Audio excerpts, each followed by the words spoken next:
Yes, in this video we will look at the correlation coefficient and the coefficient of determination um, more in depth.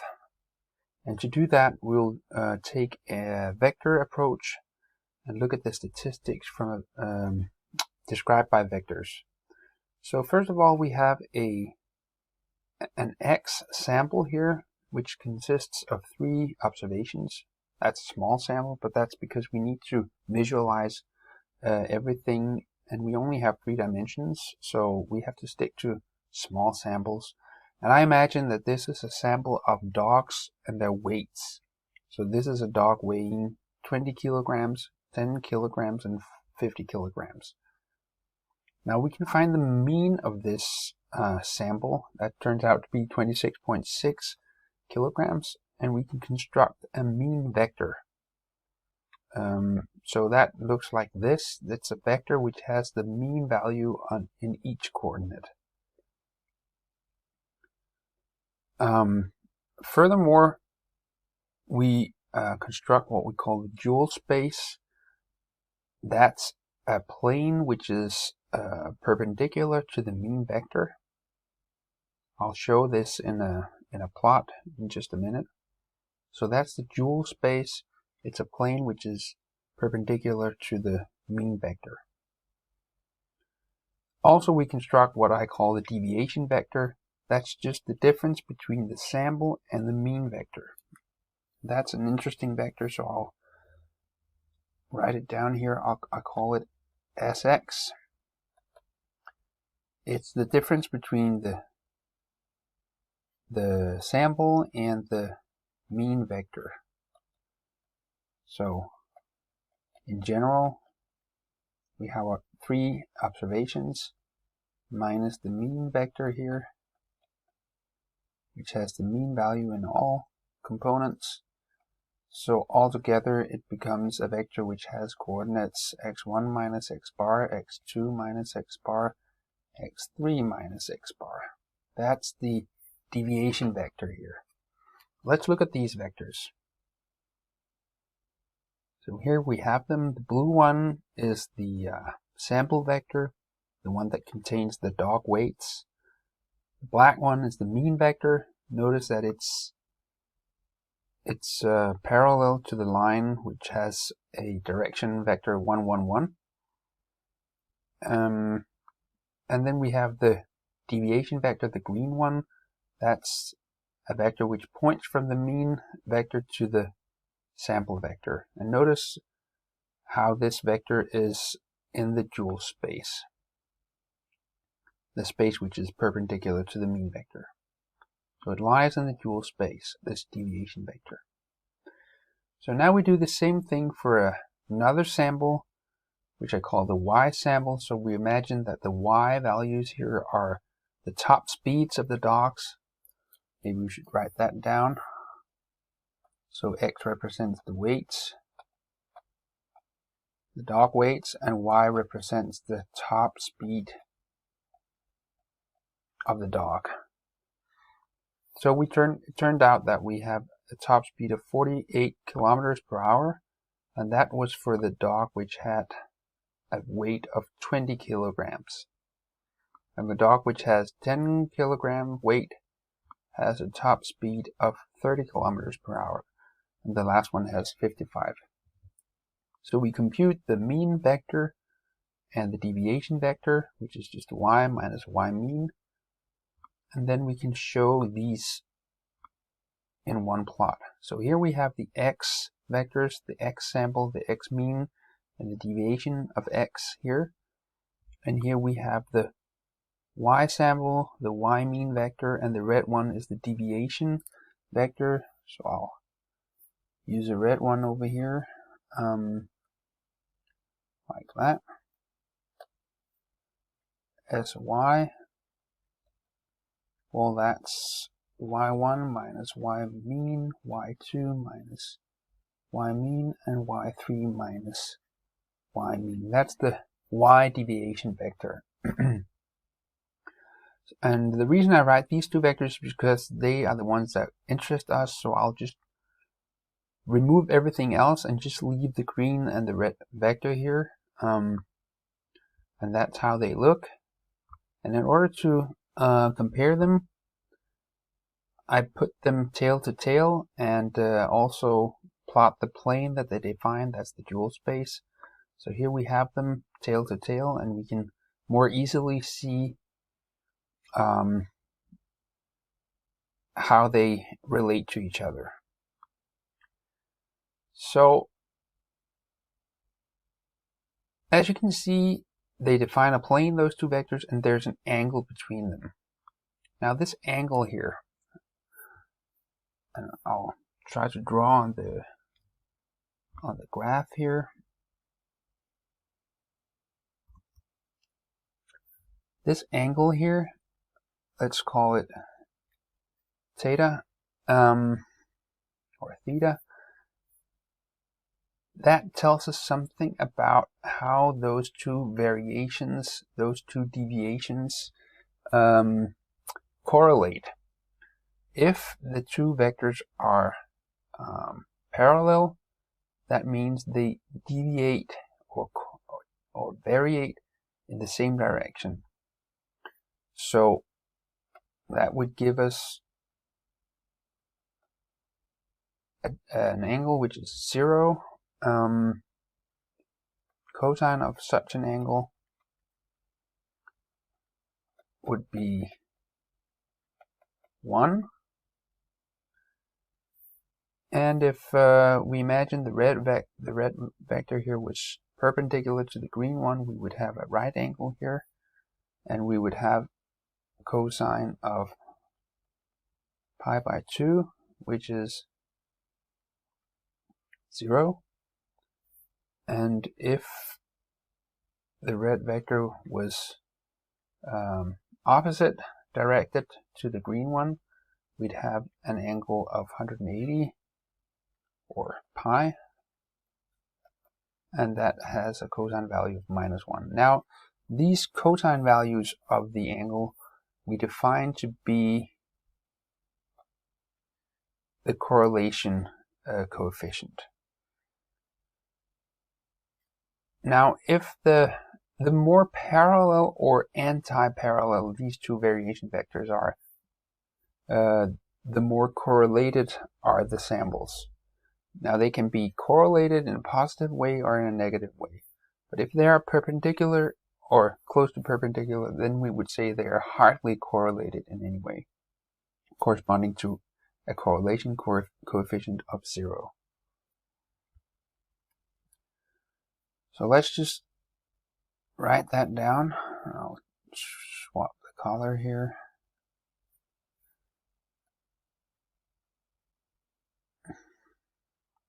So cosine of that angle in terms of vectors, how do you find the cosine of this angle between the vectors? Well, that's taking the dot product of the two vectors and divide by their respective lengths, like that. Alright. Now notice that the length of this vector here, or should I rather say the length squared of this vector here, the vector we have it up here, that's this one. How do you find the length squared of a vector? Well, you just square each component and add them up.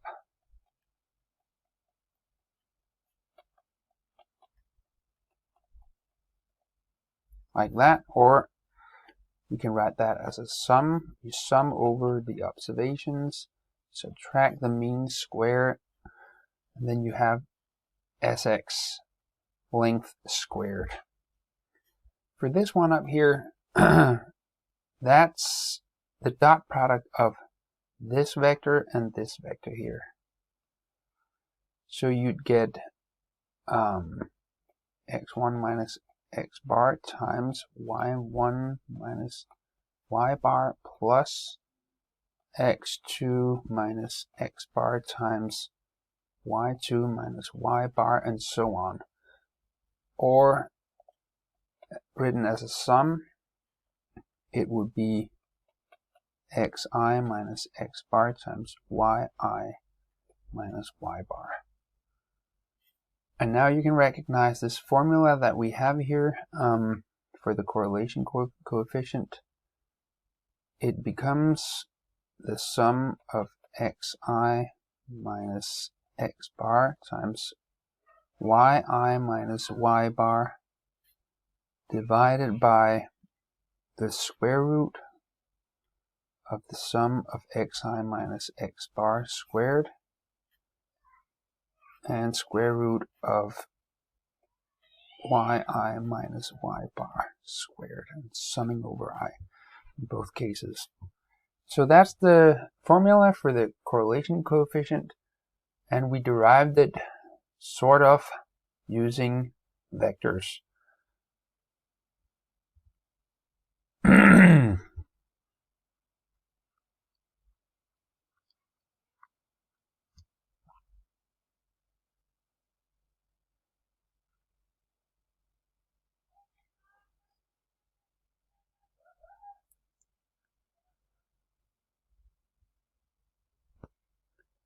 Now let's take a closer look at this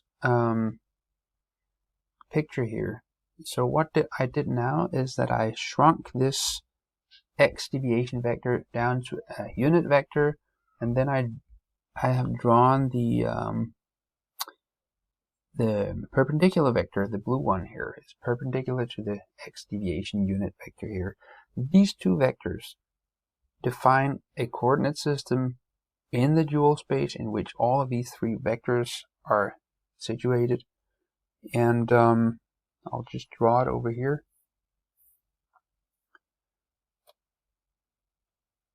So here we have like Sx unit vector, and here we have the perpendicular vector, and then we have the Sy vector here. So we're interested in finding out what are the coordinates of the Sy vector with respect to these two unit vectors here, these two basis vectors, you could call them, using terms from linear algebra. So I'd be interested in knowing what's this number here, let's call it A, and this number here, let's call it B, those distances here. Well, we know that we can compute this distance here if we know this angle here, theta. Well, that would be the length of Sy times cosine of theta. In other words, the length of Sy times R, the correlation coefficient.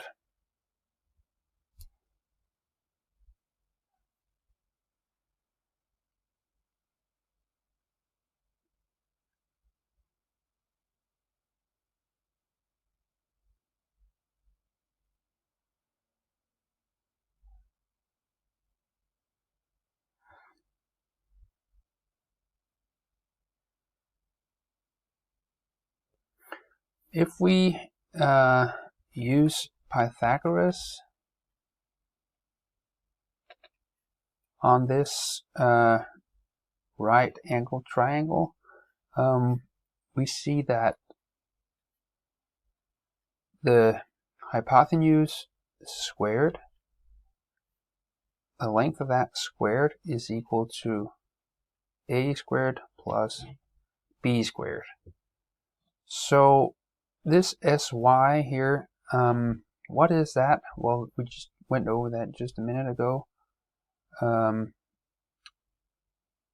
Sy here, that's this one, and then the square root of this sum here. So if we have Sy squared, we can just lose that square root here. So what we have here is the sum of the squared deviations of the y values here. This is what is also referred to as SYY, or it has many names, the sum squared total. That's a total variation in the y values. Right. Now the total variation in y values is composed of variation that we can explain, that's what we call the sum squared regression, and variation that we cannot explain, that's the sum squared error. So that's made up of these two contributions, explainable and random, unexplainable, you could call it.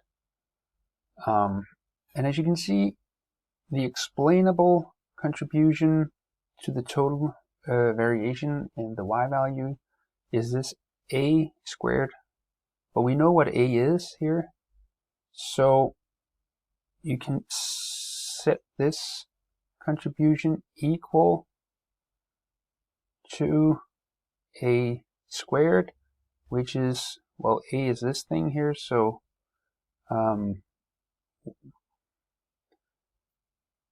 sy squared times r squared, or sst times r squared. That's really what it says here. So the sum squared regression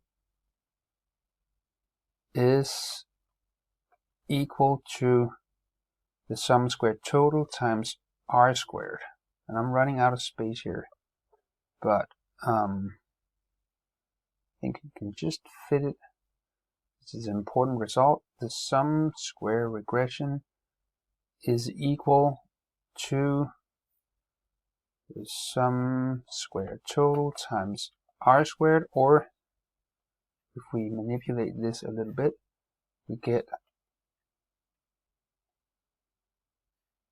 that r squared is equal to the sum squared regression divided by the sum squared total. So this is, in other words, the ratio or the proportion of the variation that we can explain, and we call it r squared, and because it's what we can explain, we call it the coefficient of determination.